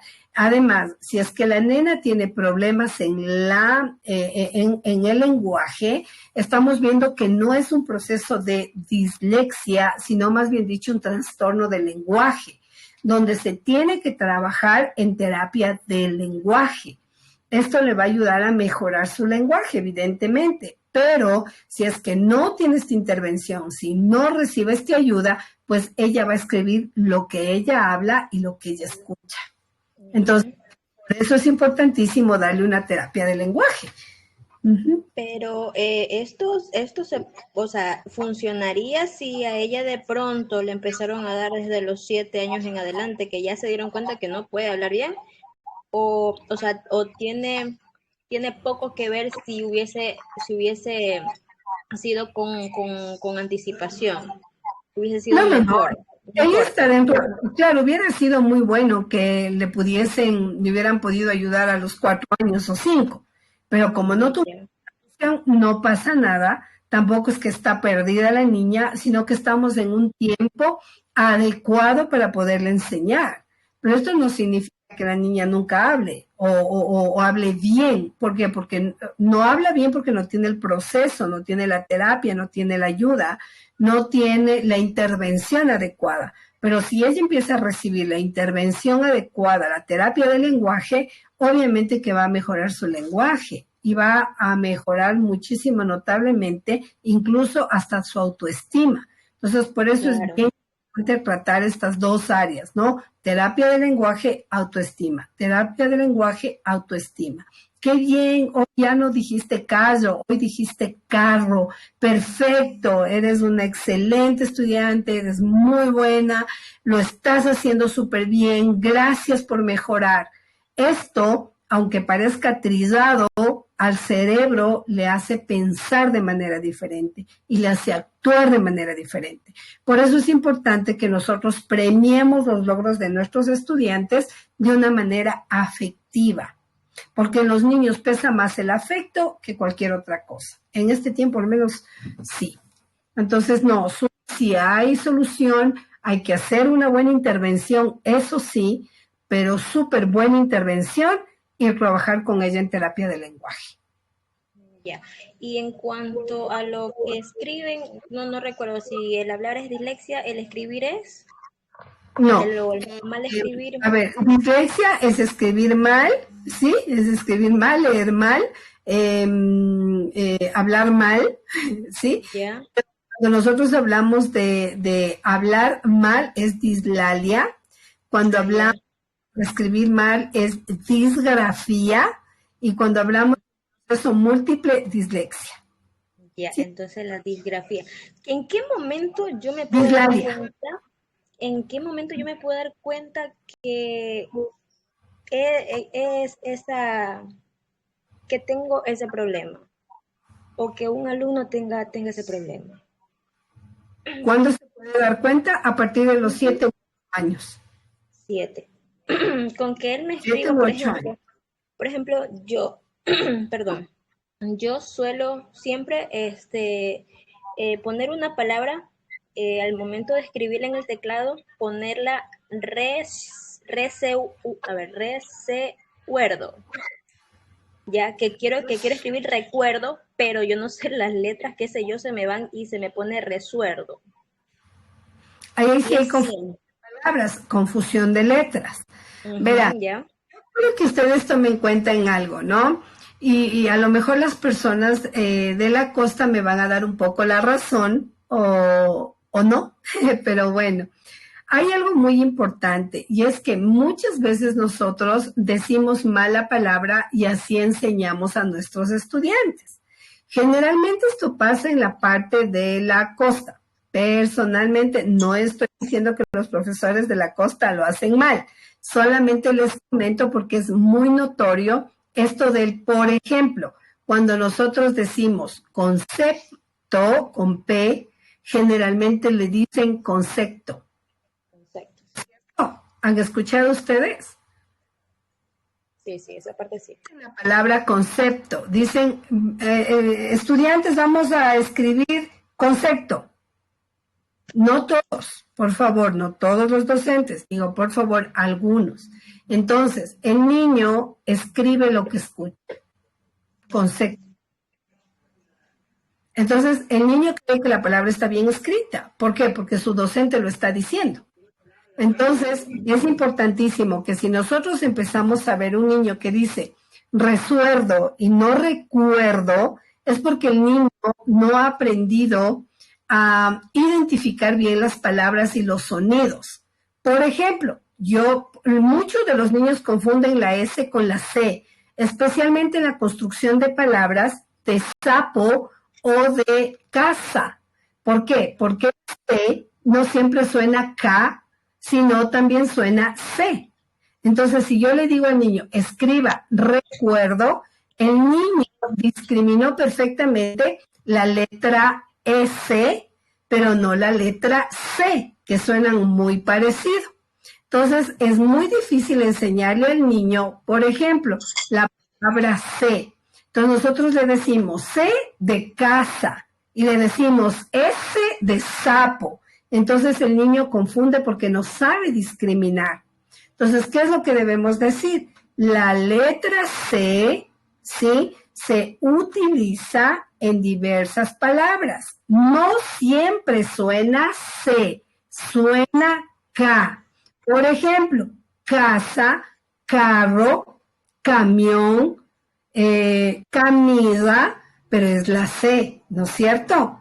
Entonces, vamos a discriminar. La C se utiliza o suena C-A-K, pero si queremos decir Cecilia, va a sonar la C con I, C, sí. Entonces, hay que hacer mucho y trabajar mucho en la discriminación de sonido y de las letras para que los niños no se confundan. Esto no significa que sea disléxico. Esto significa que el niño no ha podido discriminar el sonido de la letra. Entonces, hay que reforzar eso, la S con la C. ¿Sí? Ok. Con esto concluyo. Otra última pregunta. Sí, Decían que al finalizar se iban a tomar unas evaluaciones. ¿Estas van a ser semanales o al finalizar ya el curso? No, al finalizar el curso. Al finalizar el curso. ¿Usted va a estar de cabecera, o sea, en las 4 semanas, o vamos a tener profesores diferentes cada semana? No, las 4 semanas la voy a manejar yo. Todo el proceso lo manejo yo. Ah, ya listo. Ok, muchas gracias, profe. ¿Ya? Con mucho gusto soy. Si es que en alguna situación, en algún momento tuviésemos de pronto una clase demostrativa de algún profesor que nos dé, por ejemplo, neurodesarrollo, que tiene que ver con la parte del cerebro, pues ahí les avisaremos y les diremos, vamos a tener una clase magistral o una clase de intervención sobre el neurodesarrollo y educación o algo que tenga que ver con esto, como un invitado, ¿no? Para aprender un poquito más. Pero las clases las voy a dar yo, así que no se preocupe. Gracias. Ya, con gusto, mi soy. A ver, ¿a quién más le tenía por aquí? Le tenía a Nube. Nube, buenas noches otra vez, bienvenida. Buenas, mi profe, gracias. Mi profe, con respecto a lo que decía usted de la película, es una película hindú, que de hecho uno a veces curioso navegando por el internet, películas que motiven a los profesores, esa es una que aparece en la lista y es muy bueno porque nos hace ver primerito cómo los familiares en cierta forma le tildamos al estudiante de que es majadero, filático, atrevido, cuando no se sabe qué es lo que está pasando dentro de las aulas. Y la forma de tratarle del profesor, de sacarle ya porque no podían con él, le mandaban afuera, muy, muy dura la situación, pero así era antes. Ahora ya somos ya considerados ya con nuestros estudiantes y ya se cambiaron los papeles, ahora ya se busca dar solución a ello. También muy bonita la película porque nos da pautas del cómo identificar que un niño está con dislexia y también nos da pautas inconscientemente muy cortas de cómo ayudar a estos chicos a salir adelante y a fortalecer las habilidades que ellos ya tienen. Y como usted decía hace rato, y es muy cierto, los estudiantes funcionan a base de motivación, pero eso lo funciona respecto a la autoestima. Si ustedes o nosotros como docentes les damos comprensión, les damos cariño, sin descuidar obviamente lo que es la exigencia y la responsabilidad, estamos al otro lado. Porque lamentablemente en las escuelas, sí he logrado ver en algunas que he trabajado, que las profesoras no, que la metodología de la ternura. Y metodología de la ternura es darle haciendo, le sobreprotegen al estudiante, él no se desarrolla como debe de ser. Y ahí estamos aplicando muy mal esa situación porque dicen que no, que los niños necesitan amor y les sobreprotegen. Y ya estamos ya desviando toda la parte de la educación y no les hacemos que ellos se esfuercen y explotarles el potencial que ellos tienen. Eso, ya digo, la película me encantó, involucraron a toda la comunidad, una película bella, el actor también es bello, por si acaso, para que se motive, por si acaso. Entonces, linda la película. Gracias, mi Nube. Y mi profe querida, hágame un favor. Como yo sé decir mis guaguas, pero mis guaguas ya no son tan guaguas porque ya son adolescentes, sin embargo actúan como niños. Entonces ellos me dicen, no, pero ¿por qué me dice guagua? Entonces yo les digo así, digo, porque ustedes deben madurar. Cuando sean madures, ahí sí les consideraré ya como grandecitas personas, ya adultas. Ellos Así es. mi hija, yo tengo un problema con una guagua de 14, 15 años. Oiga, no puede hacer, usted me decía con discalculia que tienen problemas al ejecutar en operaciones matemáticas, pero mi guagua, ella no puede hacer operaciones sencillas. Por ejemplo, si le digo 3 más 2, ella me dice 7 o me dice 3, y son cosas sencillas y básicas que todavía no puedo solventar, que trato con la mamita, y ella me dice, sí, profe, le hago estudiar todas las veces, pero cuando estamos en el aula, no me da resultados en operaciones sencillas. Y me preocupa porque son cosas básicas. 14, 15 años. Ahí sí vemos discalculia. Pero ¿y entonces cómo le podría hacer? Ahí estamos viendo. Ahí debemos trabajar. A ver, si ya tiene 14, 15 años, estamos hablando de un proceso bastante descuidado. No por usted, por supuesto, Nube, sino más bien por los papás. ¿Por qué? Porque ahí sí necesita intervención interesantísima y súper fuerte. ¿Por qué? Porque la discalculia, no sé cómo escribe. ¿Cómo escribe, Nubia? ¿Tiene algún problema con la escritura y la lectura? No, lectura está muy bien, escritura también sí está muy bien. Un poco de ortografía, pero creo que todos los estudiantes están al mismo nivel.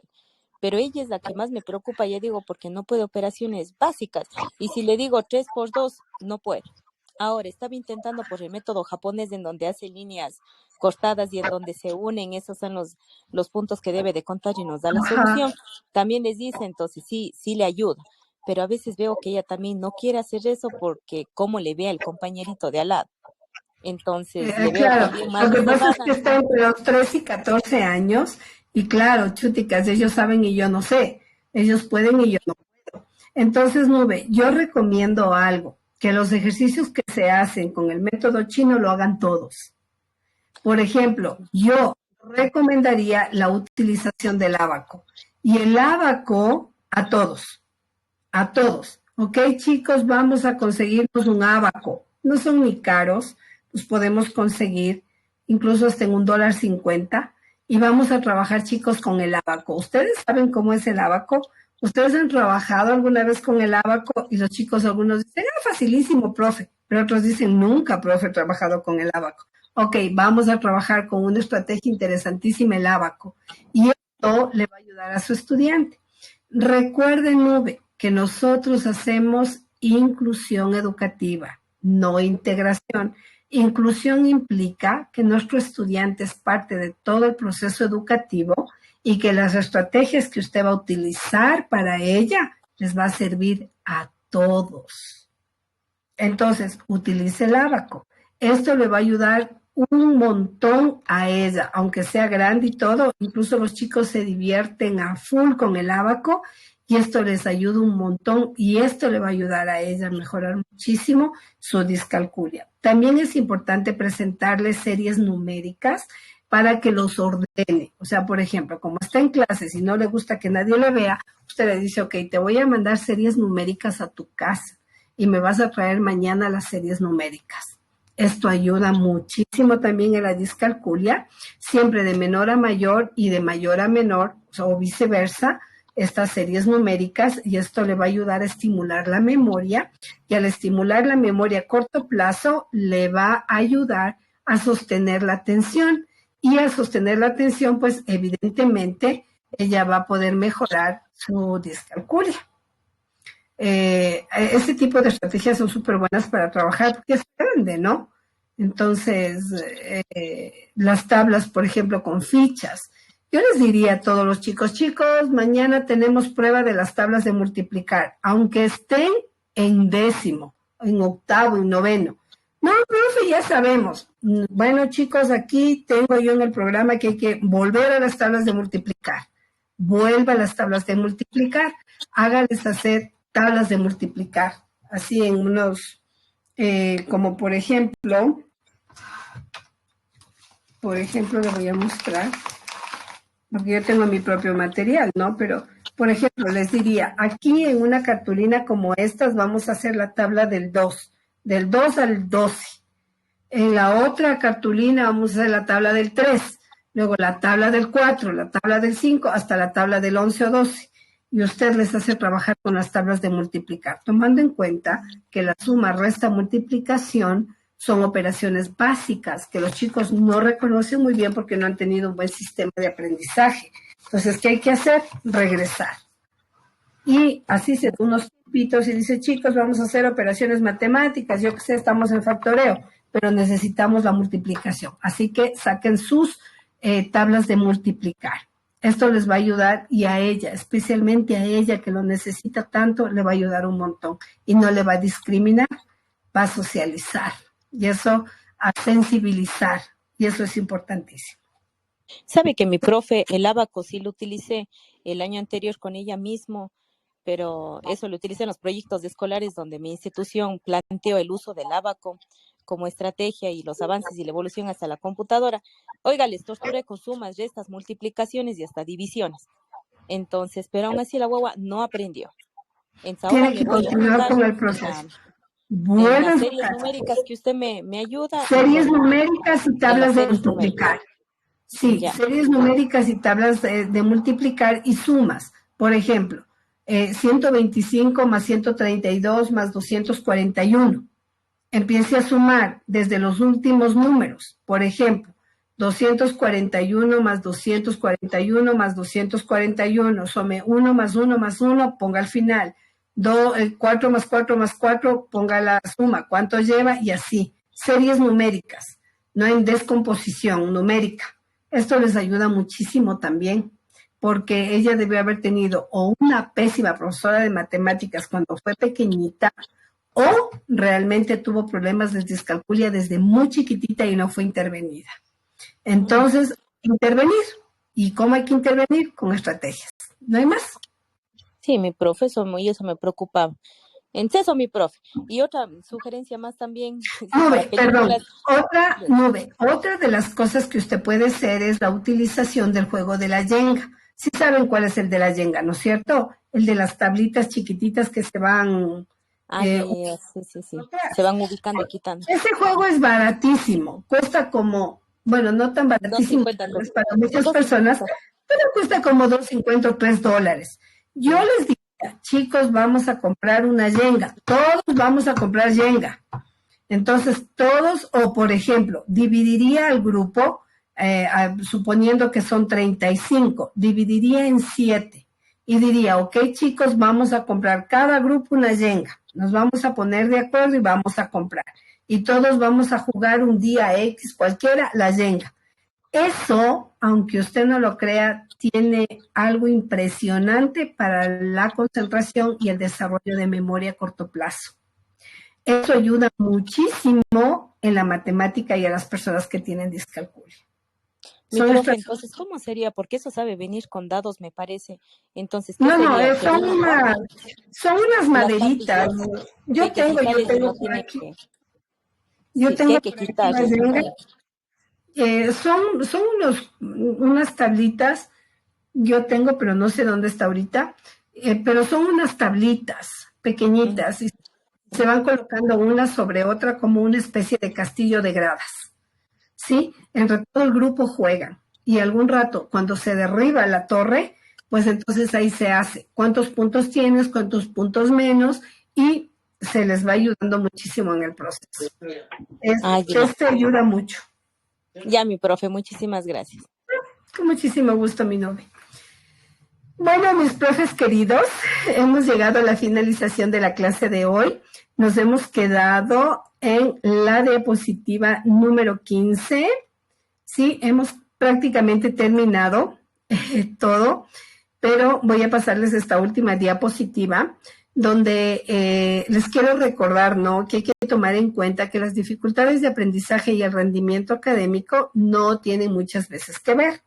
Es decir, un bajo rendimiento puede deberse a muchos otros factores que no tienen nada que ver con las dificultades del aprendizaje, sino más bien dicho, pueden ser situaciones de salud, ansiedad, condiciones personales, temporales, problemáticas familiares, de enamorados, enamoradas, pueden ser un montón de factores a los que al estudiante le llevan a tener un bajo rendimiento académico. Una dificultad del aprendizaje bien atendida no tiene por qué suponer un rendimiento académico bajo. No siempre las personas que tienen dificultad del aprendizaje son estudiantes que tienen un rendimiento académico malo o bajísimo, ¿no? En ocasiones, pues esa DEA bien atendida adecuadamente da resultados impresionantes, incluso que los estudiantes pues te ofrecen y te regalan procesos súper buenos y resultados académicos altos.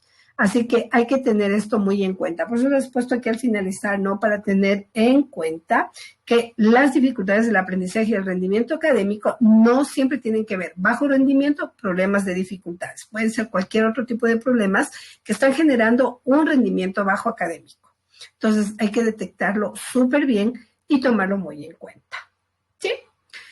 Y mis profes queridos, muchas gracias por esta hermosísima noche. Hemos conversado un montón. Muchas gracias por su participación.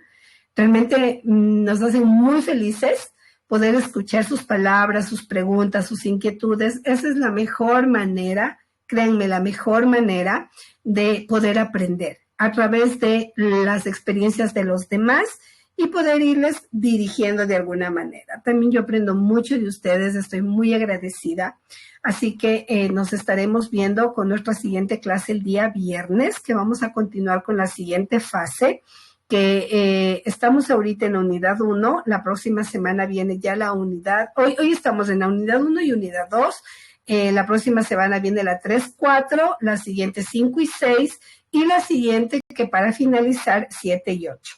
Son 8 unidades, les voy a pasar todo el material, no se preocupen, para que ustedes pues lo tengan, lo guarden y pues ahí vayan viendo cuando necesiten encontrar. Las últimas unidades vamos a trabajar full adaptación curricular y también vamos a trabajar muchísimo en la parte de estrategias y metodología, que es bien importante para manejar las dificultades de aprendizaje más intervención.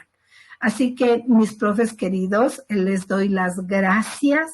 1000 veces les agradezco la gentileza de haber estado con nosotros el día de hoy. Me voy a salir del dejar de compartir. ¿Sí? No sé si Evans ya habrá llegado. No lo veo por aquí. Esperemos un minutito para que él nos pueda explicar o les pueda explicar lo de la parte de los costos y de dónde deben depositar y todos esos datos que yo no los tengo. Déjenme, por favor, preguntarle y vamos a ver qué es lo que él nos dice. ¿Ya? A ver, me voy a salir un minutito, sí, porque voy a parar la grabación.